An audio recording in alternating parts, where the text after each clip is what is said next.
the personality as well as the voice. I'm done. Voice matching is tough because it's not an impression you're doing. You really have to match the guy's voice.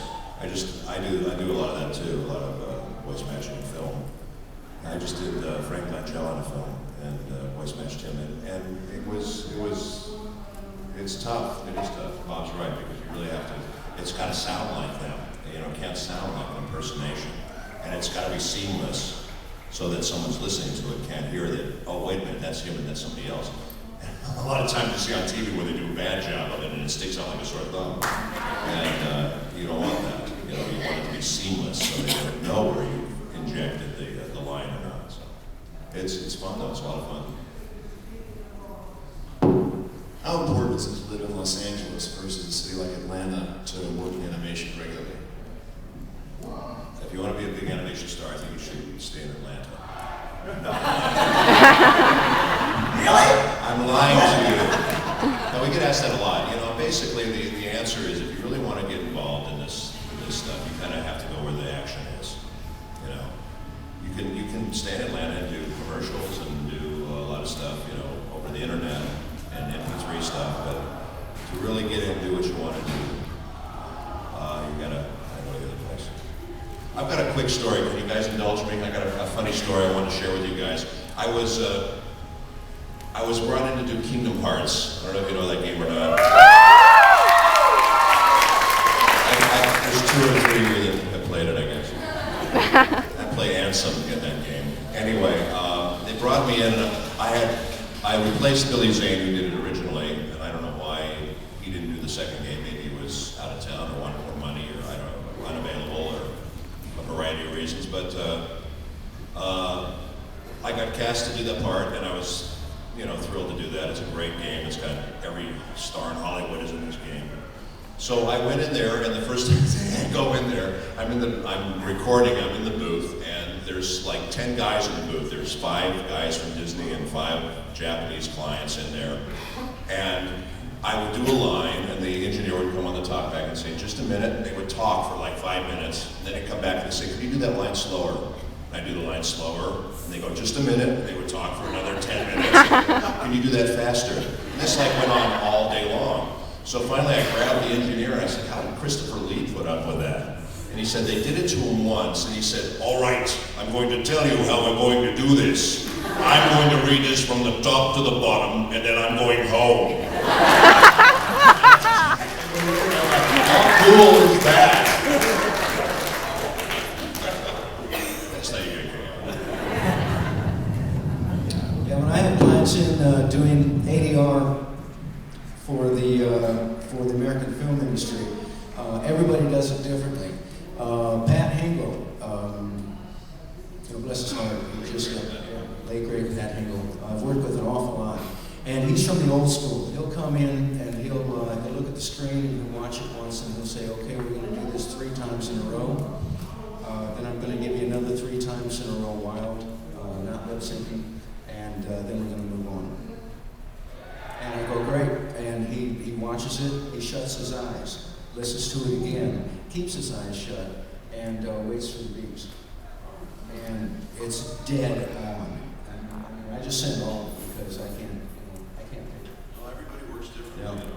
Yeah. And there's one thing I wanted to inject that I don't know if I said last time. I don't believe I did, but I did in the WRO panel, that I think is very important. Coming from a directorial point of view, when actors come in, what really makes my day, when I look at the calendar and I say, okay, I've got actors that are coming in that I have to pull back. To me, that's a great day, where you have to pull them back. If you have to push and push and push all day on your actors, then it really makes for a long day. You know, people come in and he says, give me that yell, okay, right here. Ah!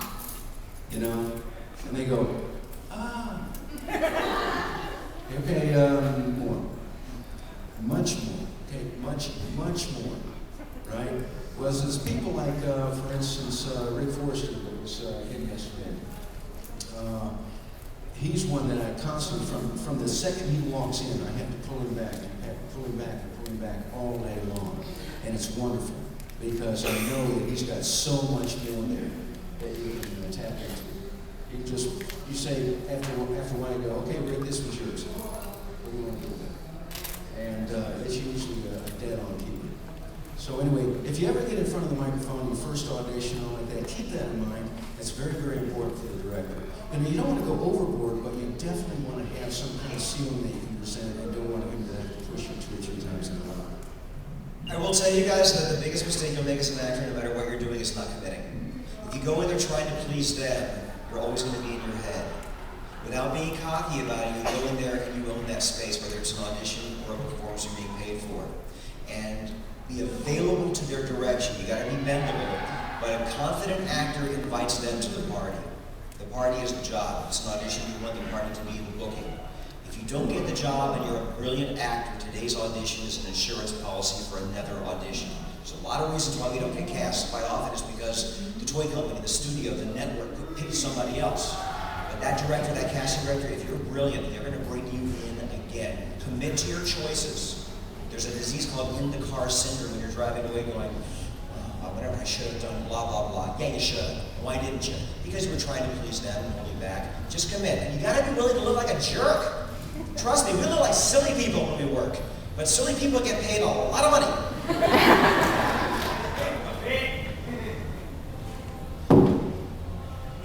I have a question for Vic. At the end of Odon Host Club, of course, it made it seem like it's going to be a continued series even more. Do you know if it's going to be continued? I wish it were. I don't know that it is. I haven't heard anything about a continuation of that series, but everybody that worked on it was crazy about it, and would love to be a part of more of it if there is one. I wish. Thank you, though, for asking. Also, for me, could you please do one of your favorite lines from Atomic Heat? Well, give her the microphone. I want you to say, I'm not sure if I should drink this. I may make my father mad. Go ahead. And then you know this. Go ahead. I'm not sure if I should drink this. It might make my father mad. What if I let you drink it from my mouth?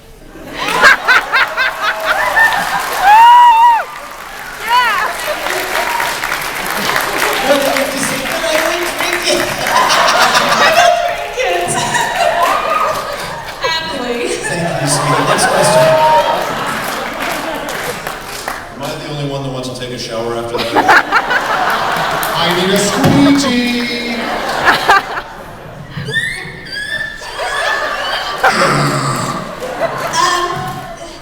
I have 2 questions. Number 1, Vic, what was the funniest thing that happened when you were voicing for Oron Host Club? Well, you know, we made a lot of mistakes, and we got permission to put a lot of outtakes on the DVDs. If you haven't seen them or heard them, they're a lot of fun. And what's special about them is we all make mistakes, and we all have outtakes, but very, very rarely do we get permission to put the outtakes on a DVD. And so when we do, they're often very funny. And so I get teased all the time that I say crap when I mess up a line. So I'll be like, welcome, poor man, to our world of crap. Just, a little tongue tied, So there were a lot of fun moments with Oron. And you know, at the end of every episode, Tamaki says, the Oron Host Club will be waiting for you. And one day we were having fun doing all of these Star Wars lines. Working Star Wars in wherever we could. So at the end, I was getting ready to record Tamaki's little tag, and I went, waiting for you, the Oron Host Club. So it was always fun bringing little Star Wars in. That's always. Thank you, sweetie. And the next one is for all of you. How exactly do you get into voice acting for your first time? What are the procedures you go through, and is there any way? Procedures? Well, you can try the Seth MacFarlane way to create a really cool show, and then get yourself cast in all 3 of the shows you create. That works really well. Is there any particular way to put yourself out there? You know? Study acting.